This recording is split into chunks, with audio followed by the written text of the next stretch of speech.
Hello everyone, welcome back to retouching India. मैं हूं मनप्रीत आहूजा, आपका फ़ोटो रीटचर। सो गाइस, आज हम करेंगे हमारे चैनल का फर्स्ट इंटरव्यू। जी हाँ, very first interview with a very senior photo retoucher जिनका नाम है मिस्टर मोहन ठाकुर। इनको टोटल वर्किंग एक्सपीरियंस 20 इयर्स का है और आज तक इन्होंने मल्टीपल लेवल पर इंटरनेशनल ब्रांड्स एंड फोटोग्राफर्स के साथ काम किया हुआ है, जिसमें इंक्लूड हैं ऑलमोस्ट इंडिया की टॉप एडवर्टाइजिंग एजेंसीज। सो आइए डायरेक्टली उन्हीं से बात करते हैं एंड जानते हैं उनकी क्या जर्नी रही है और वो क्या क्या काम किस तरह से कर रहे हैं। So let's go.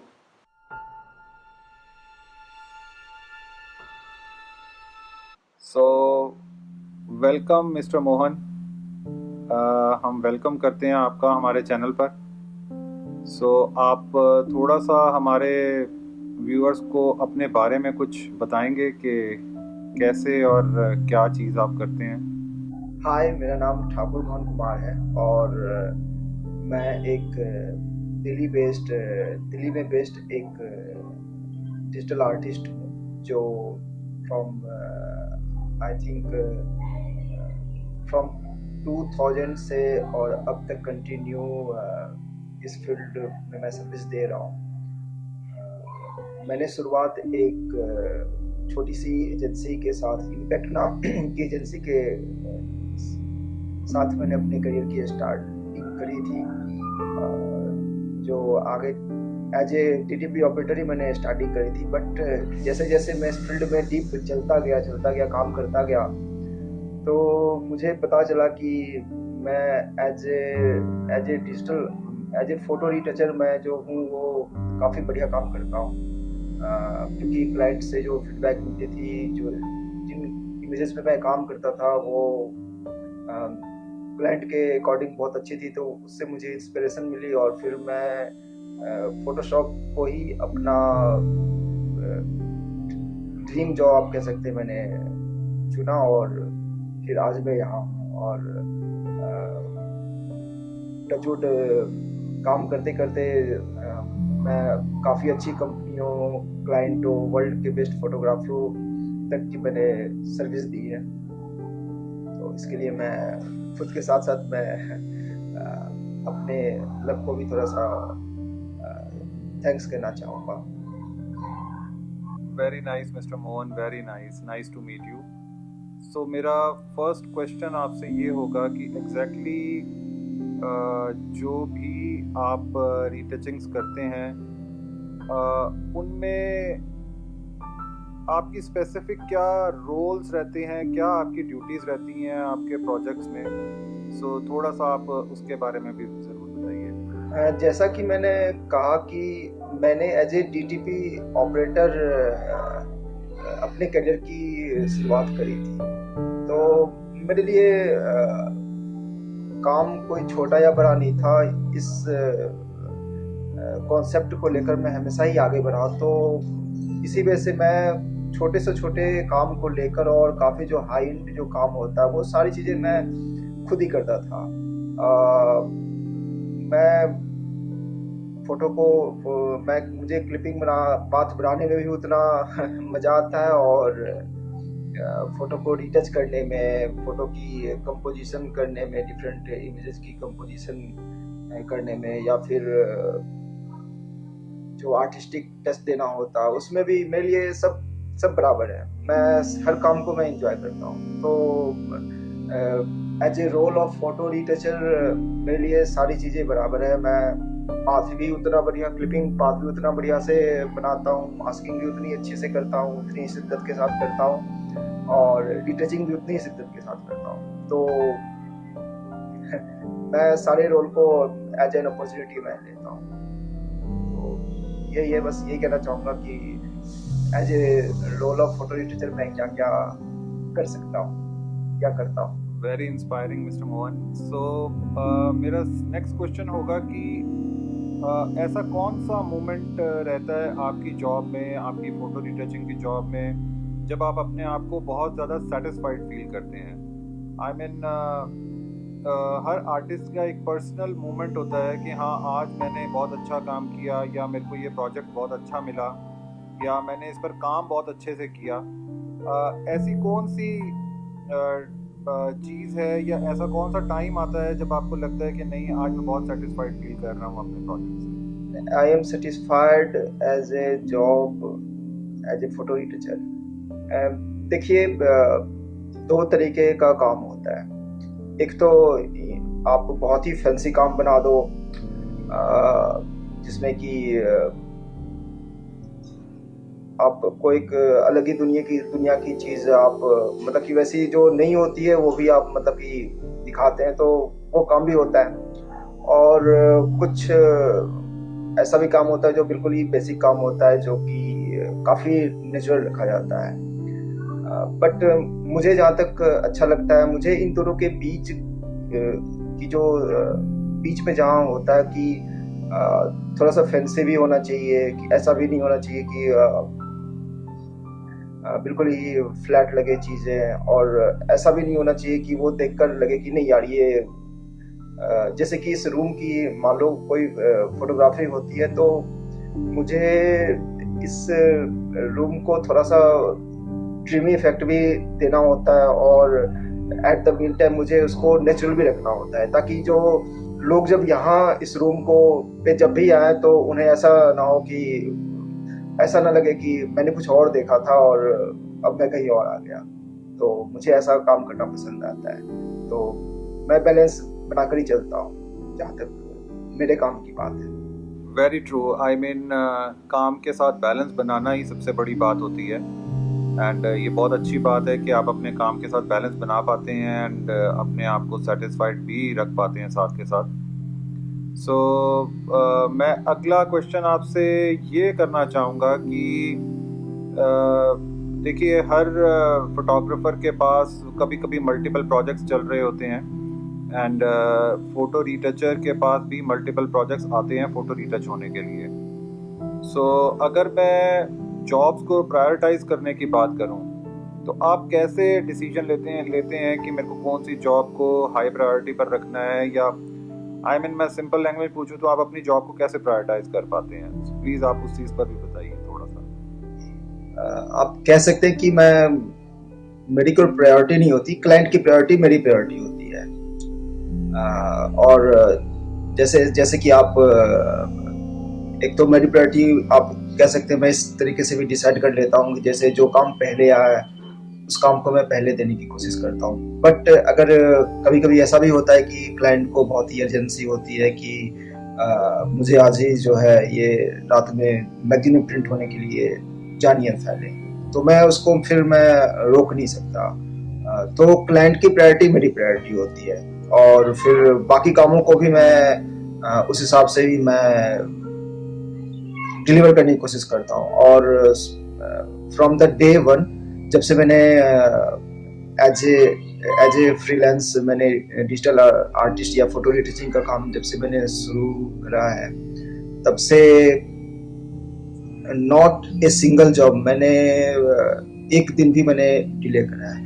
तो टाइम का बहुत ही पंक्चुअल हूँ मैं, उसके लिए चाहे मुझे रात को जाग के करना पड़े या सुबह जाग के करना पड़े या अपना कोई पर्सनल काम छोड़कर भी करना पड़े। कभी कभी ऐसा भी हुआ लाइफ में काफ़ी बार कि मेरी अपनी काफ़ी पर्सनल चीज़ें छूट गई हैं मेरे काम की वजह से। बट ठीक है, काम पहले, तो क्लाइंट की प्रायोरिटी मेरी प्रायोरिटी। काम पहले होना, जी हाँ, ये बहुत बहुत ही इम्पोर्टेंट फैक्टर है, एंड इसी से पता लगता है कि कौन सा इंसान एमेचर है एंड कौन सा इंसान प्रोफेशनल है। इसी प्रोफेशनलिज्म की टर्म को लेते हुए हम लोग आगे बढ़ते हैं।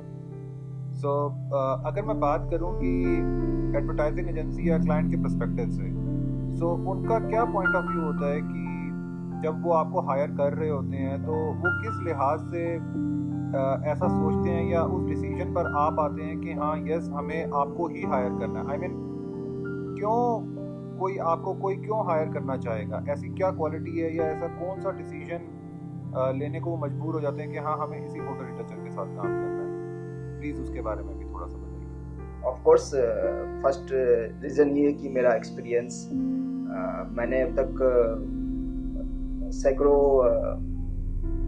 क्लाइंटों का काम मैंने किया है, सैकड़ों क्लाइंट कंपनी, जिसमें कि कंपनीज भी आती है, एजेंसी भी आती है, इंडिविजुअल फोटोग्राफर्स भी आते हैं। तो मुझे पता है कि किसको क्या चाहिए और किसका स्टैंडर्ड, क्योंकि एक एजेंसी का जो स्टैंडर्ड है वो कुछ और है, जो इंडिविजुअल फोटोग्राफर्स हैं उनका स्टैंडर्ड कुछ और होता है उनका। तो मुझे पता है कि किनको क्या रिजल्ट चाहिए। दूसरा, जैसे कि मैंने बताया कि मैं बहुत ही पंक्चुअल हूँ, मैं जो भी डिलीवरी की डेट्स होती है वो कभी फेल नहीं होती है। अब तक टचवुड पैसा ही आगे की तो मैं कह नहीं सकता, लेकिन अब तक ऐसा ही है। तो दूसरी ये चीज़ है। तीसरा कि मैं वैसे तो मैं क्या बोलूँ, बट मेरे क्लाइंट मुझसे मेरे काम से खुश होते हैं। तो क्योंकि मैं किसी भी क्लाइंट को मैं एक जॉब या 2 जॉब के लिए नहीं देखता। मैं देखता हूँ कि वो लॉन्ग टर्म तक मेरे साथ कैसे काम कर सकते हैं। तो इसलिए उनकी क्या पसंद है, क्या नापसंद है, वो जानने की कोशिश मैं पहले करता हूँ और उसी अकॉर्डिंग मैं अपने जॉब उस प्रोजेक्ट पे काम करता हूँ और वो डिलीवर करता हूँ। ये सारी बातें मैं सोचता हूँ कि क्लाइंट क्यों हायर करें, इसलिए मैं बोलना चाहता हूँ। Very nice sir. I mean अगर आप अपने क्लाइंट के साथ में एक पर्सनल टच क्रिएट करके रख पाते हैं, उससे बड़ी कोई बात ही नहीं है। That's what client servicing is all about. Very nice. हमें भी आपके आंसर से बहुत कुछ सीखने को मिल रहा है आज। सो एक बहुत इम्पॉर्टेंट फैक्टर आता है कि सिंस फोटो रिटचर्स जो होते हैं वो टेक्नोलॉजी के साथ साथ आर्ट को भी आगे बढ़ा रहे होते हैं। टेक्नोलॉजी थोड़े थोड़े टाइम के बाद में अपने आप को अपग्रेड कर रही होती है। तो आप कैसे टेक्नोलॉजी से कॉप अप कर पाते हैं और कैसे अपने आप को अपडेटेड रख पाते हैं कि मेरे को किस चीज़ की ज़रूरत है और कैसे करना है, या सिर्फ आप आर्ट के भरोसे ही चलते रहते हैं कि हाँ मैं एक आर्टिस्ट हूँ और मैं इसी तरीके से काम करता रहूँगा? उसके बारे में आप क्या कहेंगे? देखिए मनप्रीत जी, अब तो इंटरनेट का ज़माना है। पहले तो आप भी शायद मुझसे पहले से ही आप एज ए डिजिटल आर्टिस्ट आप भी कर चुके हैं काम। तो पहले का दौर कुछ और हुआ करता था, अब बिल्कुल डिजिटल ज़माना है। अब आपको कुछ भी जानकारी इकट्ठी करने के लिए आपको जो है कैफ़े तक नहीं जाना होता है। आपके हाथ में ऐसा स्मार्टफोन है कि आप जिन फैसिलिटीज़ में यूएस में या फिर यूके में या फिर पूरे यूरोप में, ऑल ओवर वर्ल्ड में जो अच्छी से अच्छी फैसिलिटीज़ जो वहाँ की जो एजेंसी अपने क्लाइंटों को दे रही है, वही सेम चीज़ें आप दे सकते हो। और अपडेट तो आपको अपने जो फेल्योर है उनको ठीक करके ही आप अपने आप को अपडेट कर सकते हैं। तो इसके लिए क्लाइंट का फीडबैक लेना ज़रूरी है। तो जैसे जैसे क्लाइंट आपको फीडबैक देते हैं, मैं अच्छे की बजाय मैं जो बुरी जो चीज़ें हैं, जो मुझ में जो कमियां हैं, अगर वो क्लाइंट मुझे बताते हैं तो उनको मैं अच्छा करता जाता हूँ। और अब कंटेंट की तो कमी नहीं है। अगर आपको सीखना है, आपको कुछ करना है, तो आपको किसी से पूछने की भी ज़रूरत नहीं है।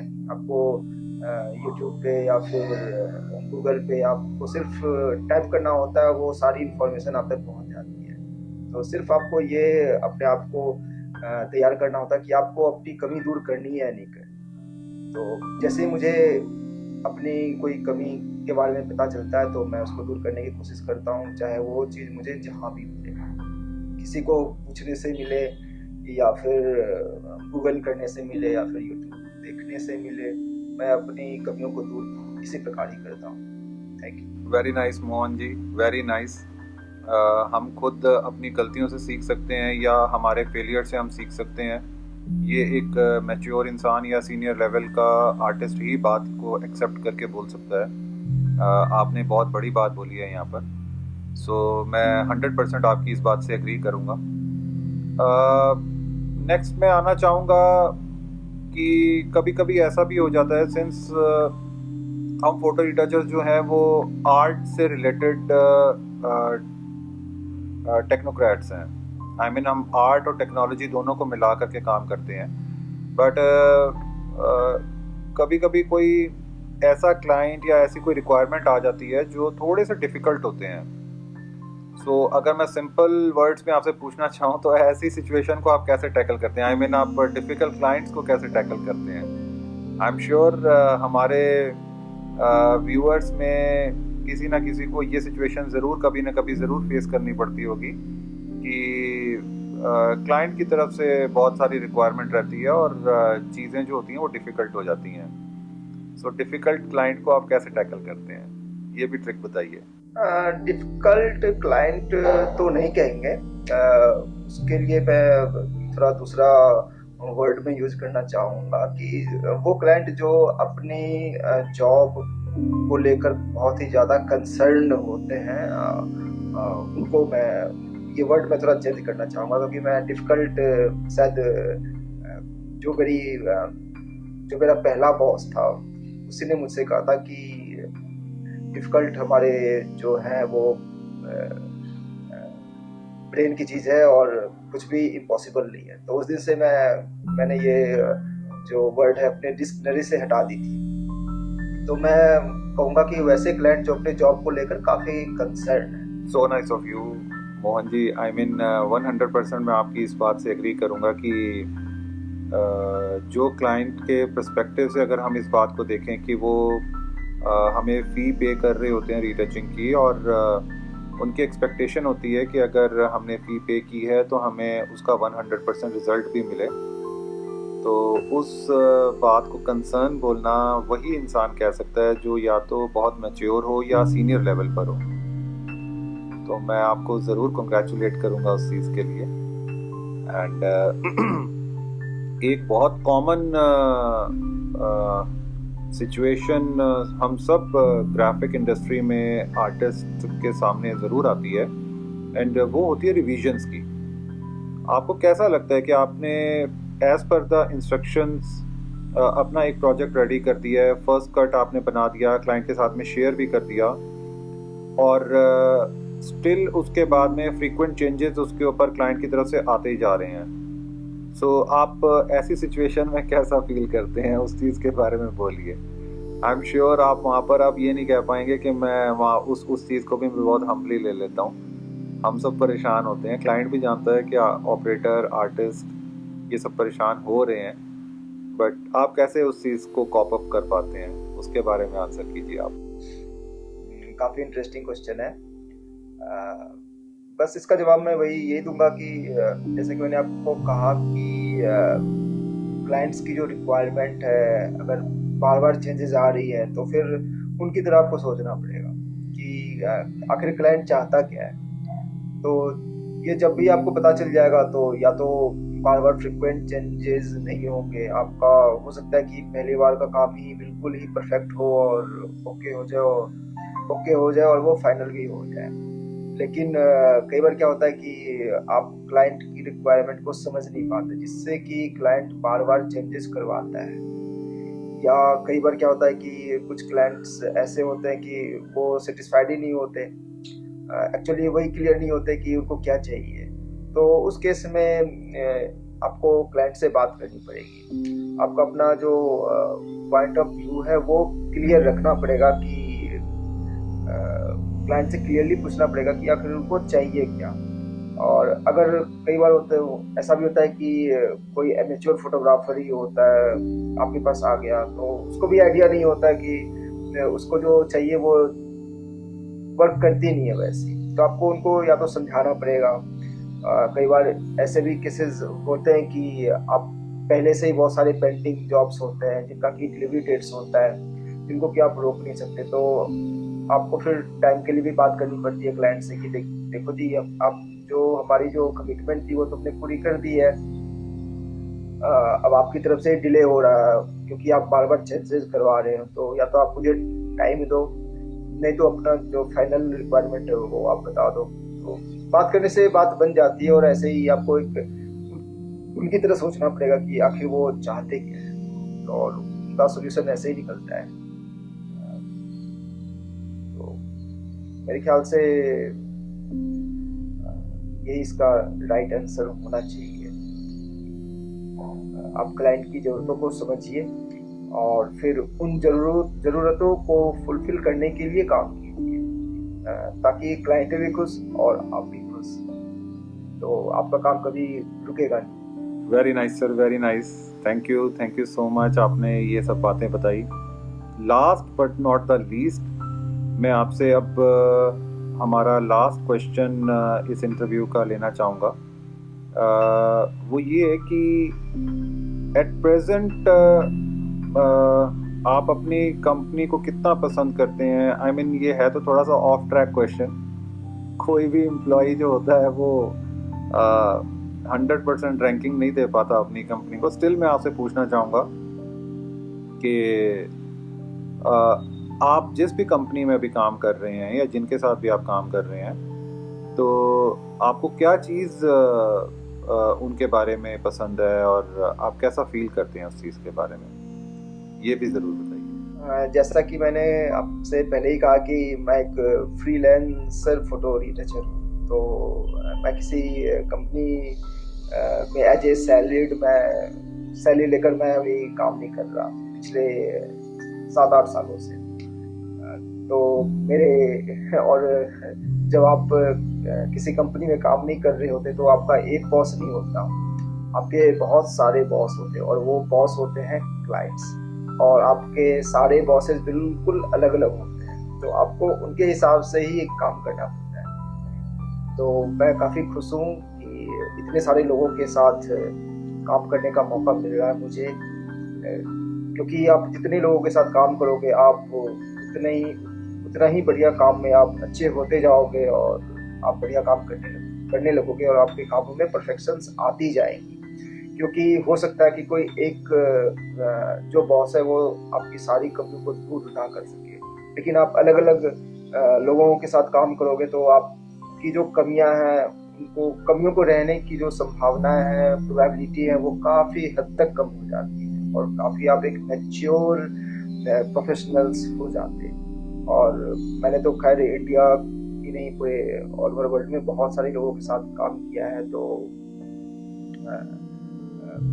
यही रीज़न है कि मतलब कि मेरी कामों में जो है परफेक्शंस आती गई हैं, और मैं काफ़ी इम्प्रूव होता गया हूँ। तो मैं ओवरऑल कहना चाहूँगा कि मैं अपने जो मेरा जो करियर है और मेरी जो प्रेजेंट कंपनी है उससे मैं काफ़ी हद तक मैं सेटिस्फाइड हूँ, और अगर मैं ऐसा ही मेहनत करता गया तो काफ़ी इम्प्रूवमेंट ही होंगी, और मैं डाउन साइड नहीं जाऊँगा। थैंक यू मोहन सर, आज अपना इतना वैल्यूएबल टाइम हम लोगों को देने के लिए। मैं जानता हूँ कि ये बहुत टफ टाइम है। अभी एडवर्टाइजिंग इंडस्ट्री पूरी तरीके से ओपन नहीं हो पाई है, बट स्टिल हम लोग स्ट्रगल कर रहे हैं, फाइट कर रहे हैं अपनी सर्वाइवल के लिए। और जैसा कि आपने इनिशियली भी मेरे को बताया था कि आप बिज़ी हैं अपने किसी एक प्रोजेक्ट में, सो मैं अब आपका ज़्यादा टाइम नहीं लूँगा और इस इंटरव्यू को यहीं पर ख़त्म कर दूँगा। सो गाइज़, ये थे हमारे आज के फ़ोटो रिटचर मिस्टर मोहन ठाकुर, जो कि पिछले 2 डेकेड से फ़ोटो रिटचिंग कर रहे हैं। और इनिशियली जैसा कि उन्होंने बताया, उनकी जर्नी एक डीटीपी ऑपरेटर से लेकर के फ़ोटो रिटचर तक की रही है। सो अगर आपको ये वीडियो अच्छा लगा हो तो आप इस वीडियो को लाइक कीजिए। अगर आप इस चैनल पर नए आए हैं, फर्स्ट टाइम आप इस वीडियो को देख रहे हैं, इस चैनल को फर्स्ट टाइम देख रहे हैं, तो आप इस चैनल को भी ज़रूर सब्सक्राइब कीजिए। इसके अलावा मैं आपको एक बात आज और बोलना चाहूँगा कि अगर आपके सर्कल में या आप खुद ग्राफिक इंडस्ट्री को बिलोंग करते हैं और आपको लगता है कि आपकी स्टोरी भी इंस्पिरेशनल हो सकती है, सो आप ज़रूर मेरे को कांटेक्ट कीजिए। एंड मुझे बहुत खुशी होगी आपको या आपके फ्रेंड्स को मेरे चैनल पर शोकेस करके। So keep retouching guys, until next time, bye bye.